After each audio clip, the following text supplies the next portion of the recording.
लोग यही देख रहे हैं। वो गलती पता नहीं सागर कैसे रिएक्ट करेगा। तुम जाओ यहाँ से, जाओ।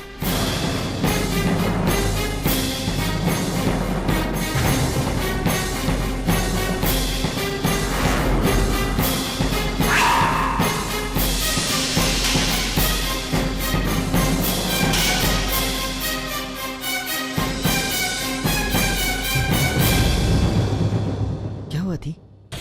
विद्या भी कभी कभी इतनी जिद करती है कि उसे मनाना नामुमकिन सा हो जाता है। कह रही थी शैंपेन नहीं पिएगी, कोई बात नहीं, नहीं पीती, चुपचाप ग्लास लेकर खड़ी रहती, लेकिन ये सब करके तो उसने तमाशा ही खड़ा कर दिया। पता नहीं लोग क्या सोचेंगे। बच्ची दिन तुम चिंता मत करो, वो ठीक हो जाए। Sir ji. Everything is okay? या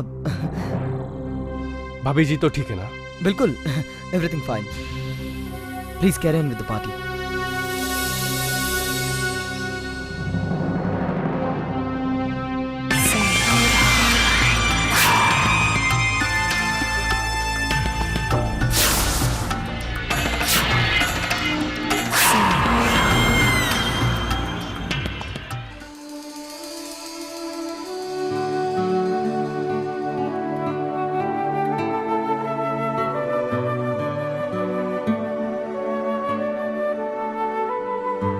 सुनिए, हमें आपसे कुछ बात करनी है। देखिए, वो शराब, वो सब अनजाने में हुआ। और वैसे भी ये सब बातें हमारे संस्कारों से परे हैं। विद्या, क्या किसी ने तुम्हारे साथ जबरदस्ती की है? इट्स ओके, मुझे कोई सफाई नहीं चाहिए। जो तुम्हें ठीक लगा तुमने किया। बात ये नहीं है कि तुमने शराब पी या नहीं पी। अब मुझे सब समझ में आ रहा है। तुम्हारे संस्कार, तुम्हारे सोच विचार सब कितने अलग हैं। शायद बात करके कोई फायदा नहीं है, क्योंकि मैंने जो सोचा है तुम्हारे बारे में वो तुम कभी बन नहीं पाओगी।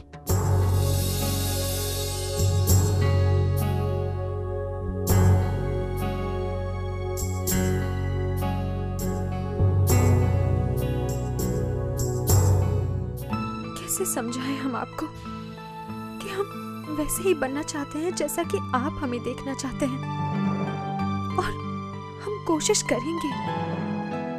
हम सोचेंगे कि हम वो रूप कैसे ले सकते हैं जो रूप आप हमारा देखना चाहते हैं। सोचो विद्या, सोचो। मैं भी सोच रही हूँ, और मेरी सोच तुम्हारी सोच से हमेशा 2 कदम आगे रहेगी। मैं तुम्हें कभी सागर के लायक नहीं बनने दूंगी, नहीं बनने दूंगी।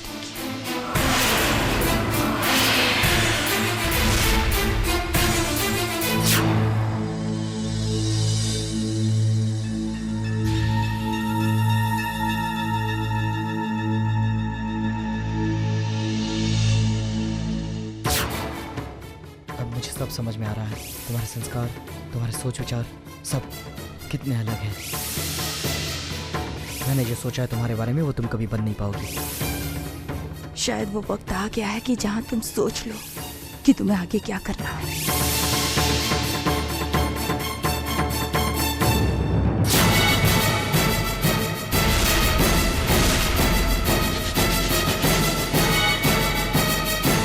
सब कुछ ऐसे ही चलता रहेगा विद्या, ये दुख भरा जीवन, ये आंसू, ये सब कुछ, जब तक खुद तुम हमारी बात का विश्वास नहीं करोगे विद्या, कुछ भी नहीं बदलेगा, कुछ भी नहीं। देखो विद्या, देखो हम जानते हैं कि हम ज्यादा दूध के धुले हुए नहीं हैं। तुम हमें बहुत बुरा इंसान मानती हो, सही है, हम कोई ज्यादा अच्छे इंसान है भी नहीं, पर ये पहला मौका मिला है हमें विद्या, सच कहने का, सत्य कहने का, लेकिन कोई हमारा सत्य सुनना ही नहीं चाहता। विद्या, हमें फंसाया जा रहा है, एक बार तुम हमारी बात बैठकर शांति से सुन लोगी, तुम सब कुछ समझ जाओगे विद्या। ये सब जो तुम्हारे साथ हो रहा है, क्यों हो रहा है, कैसे हो रहा है, कौन जिम्मेदार है इस सब का जो तुम्हारे साथ हो रहा है, तुम सब कुछ समझ जाओगे विद्या। हर्ष, क्यों आप हमारा पीछा करते रहते हैं हर पल?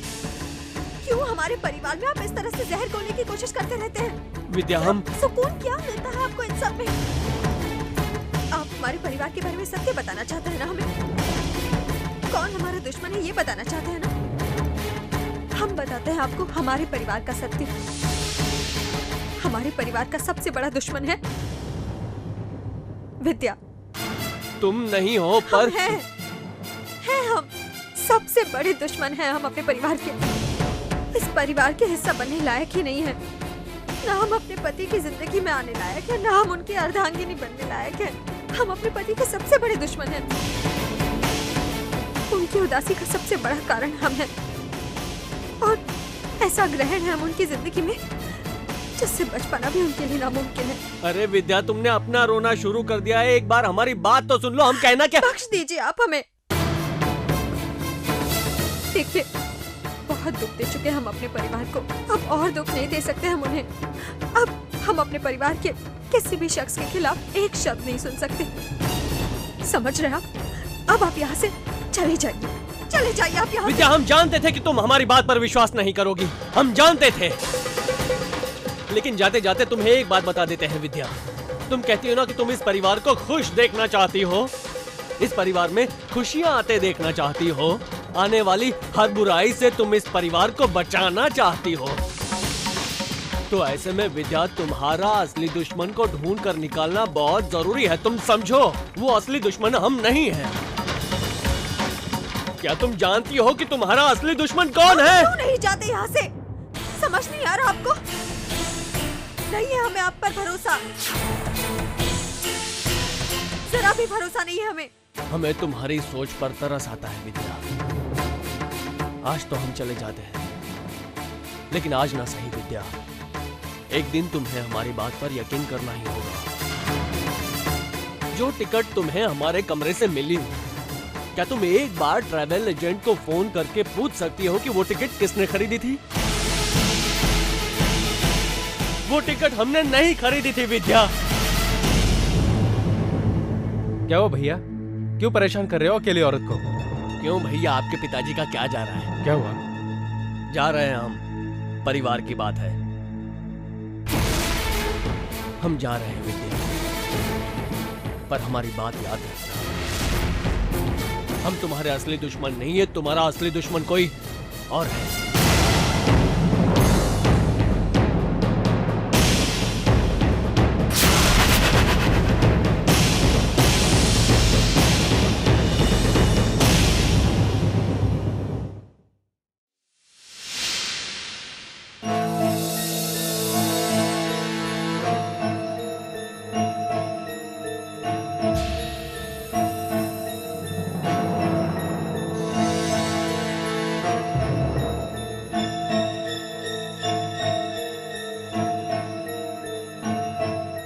मामी, क्या हुआ? क्या सोच रही हैं आप? भारत, तुम हमें उस व्यक्ति का नंबर बता सकते हो? वो जो टिकटें बुक कराता है ना, क्या कहते हैं उसे? Travel agent? हाँ, यही भारत। होगा नंबर उसका तुम्हारे पास? शायद है मामी, मैं अभी ढूंढता हूँ।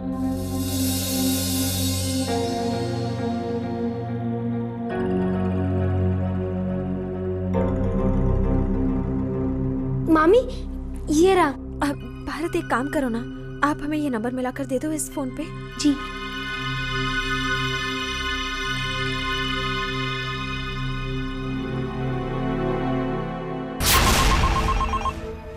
हेलो। हेलो, हाँ, एक मिनट। मामी, लीजिए। भारत, आप बाहर जाकर देखो कि समीर कहाँ है। जी।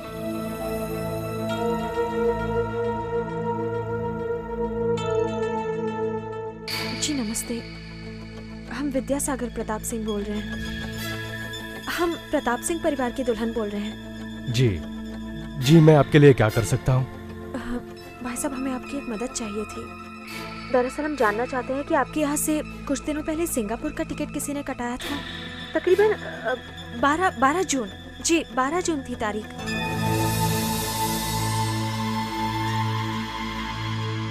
नेटवर्क क्यों नहीं आ रहा है? हाँ, और टिकट था हर्ष के नाम से। हमें लगता है कि हर्ष ने ही कटवाया होगा, पर फिर भी हम एक बार जानना चाहते हैं कि वो उन्होंने ही कटवाया था या किसी और ने। हमारे लिए ये जानना जरूरी है कि वो टिकट किसने कटाया, वो कौन है जो जिसने इसके पैसे दिए। 12 जून? जी। देखिए मैडम, ये बात 2 महीने पुरानी है। अब ऐसे तो इतनी जल्दी याद नहीं आएगा। आप ऐसा कीजिए, होल्ड कीजिए, मैं रिकॉर्ड देखकर बताता हूँ।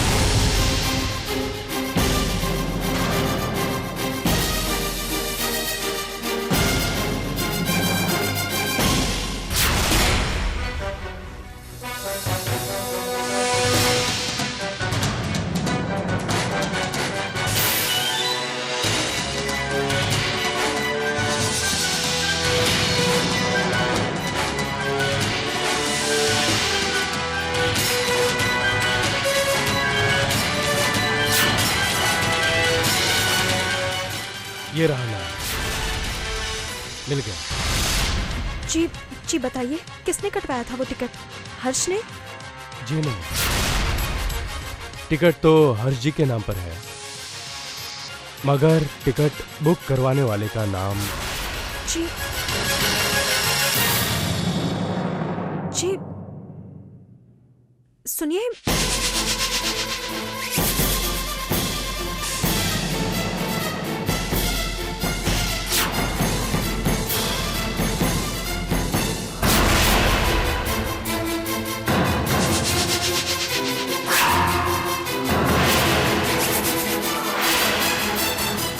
क्या हुआ?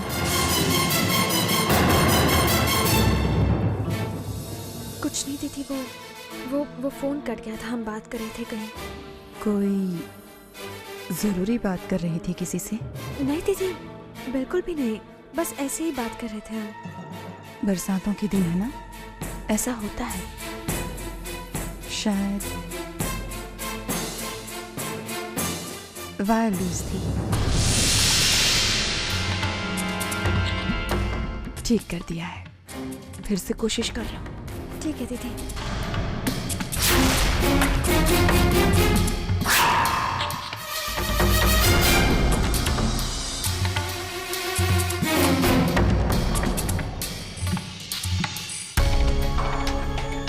हे शंभुनाथ, अब क्या करें? चीनू भैया ने बताया था कि ये बटन दबाने से दोबारा उसी नंबर पे फोन लग सकता है।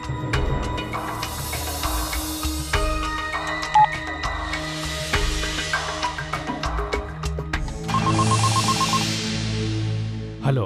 जी भाई साहब, हम विद्यासागर प्रताप सिंह। जी जी जी विद्या जी, मैंने रिकॉर्ड चेक कर लिया है। वो टिकट हर्ष ने ही ली थी।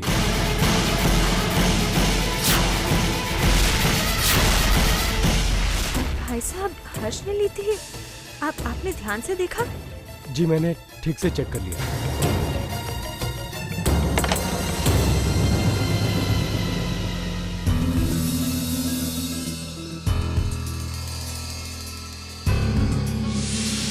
आपने जैसा करने को कहा था, मैंने वैसा कर दिया है सिंधुरा जी। कुछ लोग जाने कैसी हिम्मत लेकर जन्म लेते हैं। कितना भी कुचल दो, दोबारा उठ खड़े हुए से बाज नहीं आते। पर यहाँ मुकाबला बराबरी का है विद्या। तुम बार बार उठ खड़े होने की कोशिश करती रहो और मैं बार बार तुम्हें कुचलने की। अब लगता है कोई बड़ा झटका देना ही पड़ेगा, क्योंकि मैं तो किसी भी हालत में तुम्हें अपना सच जानने नहीं दूंगी। ऐसा क्यों लगा हमें कि वो भाई साहब पहले कोई और नाम लेने वाले थे, और फिर अचानक उन्होंने अपनी बात बदल दी और हर्ष का नाम ले लिया। हर्ष सच कह रहे थे। शायद असली दुश्मन सचमुच में कोई और है, पर कैसे पता चलेगा हमें कि कौन है वो असली दुश्मन?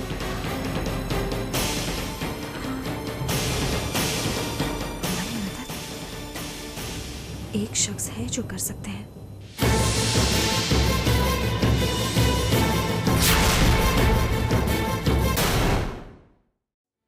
विद्या परजाई जी, ਤੁਹਾਨੂੰ तो जानती हो कि तुम्हारी मदद के लिए ये डीजे हमेशा तैयार है, लेकिन ऐस वक्त ये पता लगाना तो बहुत मुश्किल है परजाई जी कि आखिर वो शख्स है कौन जो वीर जी का ऑपरेशन रोकने की कोशिश कर रहा था। भाई साहब, आप कुछ भी कीजिए, लेकिन आपकी मदद के बिना हम कुछ भी नहीं कर पाएंगे। पहले तो हमें इस बात पर पूरा विश्वास हो गया था कि गुनहगार हर्ष ही है, मगर अब हमें लग रहा है कि हमने गलती की है पहचानने में। और भाई साहब, अगर वो दुश्मन अब भी हमारे घर में है, मतलब कि इनकी जान को अब भी खतरा है। है जी? परजाई जी ऐसे कैसे खतरे में है? ये खड़ा है अभी डीजे। क्या है ना परजाई जी, मेरे पास हर तरह के लोग हैं अलग अलग काम के लिए। कानून की इस तरफ भी और कानून के उस तरफ भी। वो अपना क्या है ना परजाई जी कि दोनों से ना संबंध बना के रखने पड़ते हैंगे। पर आप फिक्र ना करो, असी पता लगा के रहेंगे कि वो शख्स है कौन जो अपने वीर जी के पीछे पड़ा है। तुसी घर जाओ परजाई जी, नहीं तो कोई देख लेगा तो गड़बड़ हो जाएगी। हम जाते हैं। जा।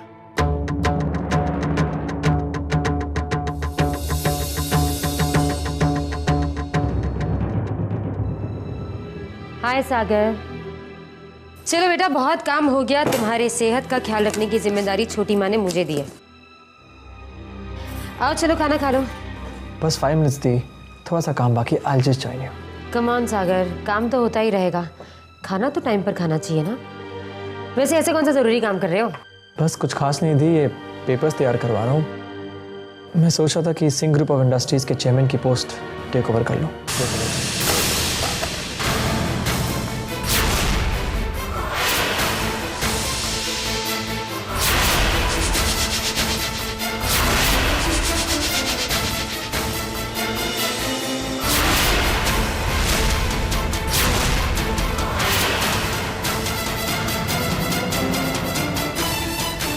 क्या हुआ दी?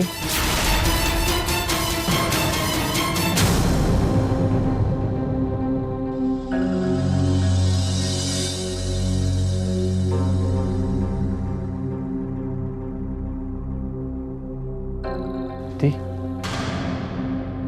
क्या हुआ थी? Are you okay? Of course I'm okay. It's a great news. कब फैसला कर लिया तुमने? मुझे बताया भी नहीं।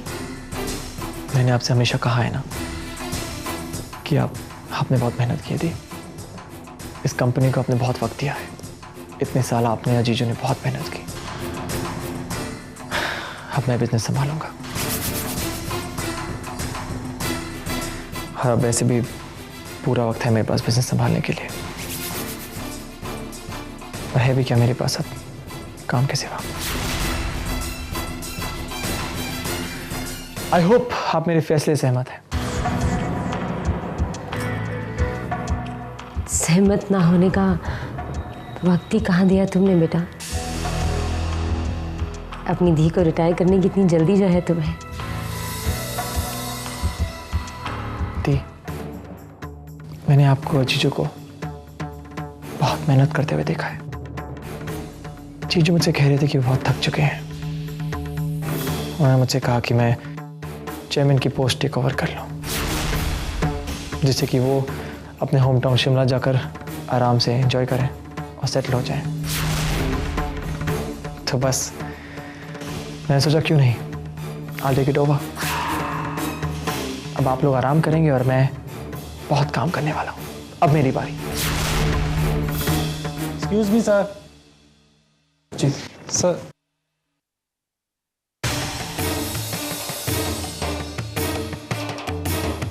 सागर प्रताप सिंह, तुम बनोगे इस एम्पायर के चेयरमैन और मैं जाकर एक छोटे से शहर में रिटायर्ड जिंदगी गुजारूंगी।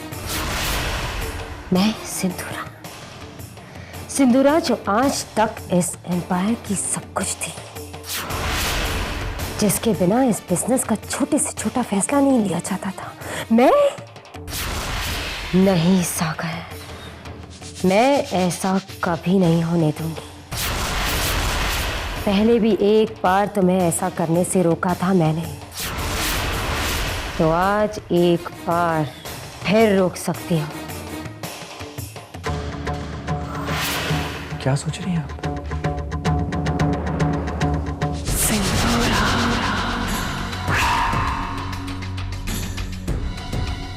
कुछ नहीं बेटा, सोच रही थी कैसे तुम्हें अपनी आंखों के सामने मैंने इतना बड़ा होते देखा। तुम्हारा बचपन साफ साफ याद है मुझे। और आज देखो, आज तुम इतने बड़े हो गए हो कि पापा का सारा बिजनेस खुद संभालने की बातें कर रहे हो। तो मुझे तो जाना ही पड़ेगा ना। वैसे कब फाइनल कर रहे हो तुम ये सब? बस लॉयर पेपर्स तैयार कर रहे हैं, हफ्ते में ट्रांसफर हो जाएगा। इसके बाद आप और जीजू दोनों आराम करेंगे।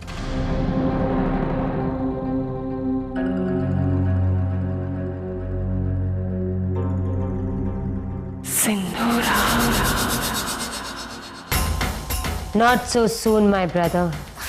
एक हफ्ता बहुत होता है। एक हफ्ता सिंदूरा के लिए तो एक पल भी बहुत है। बहुत कुछ हो सकता है एक हफ्ते में, पर सबसे पहले उस विद्या की विदाई करनी होगी।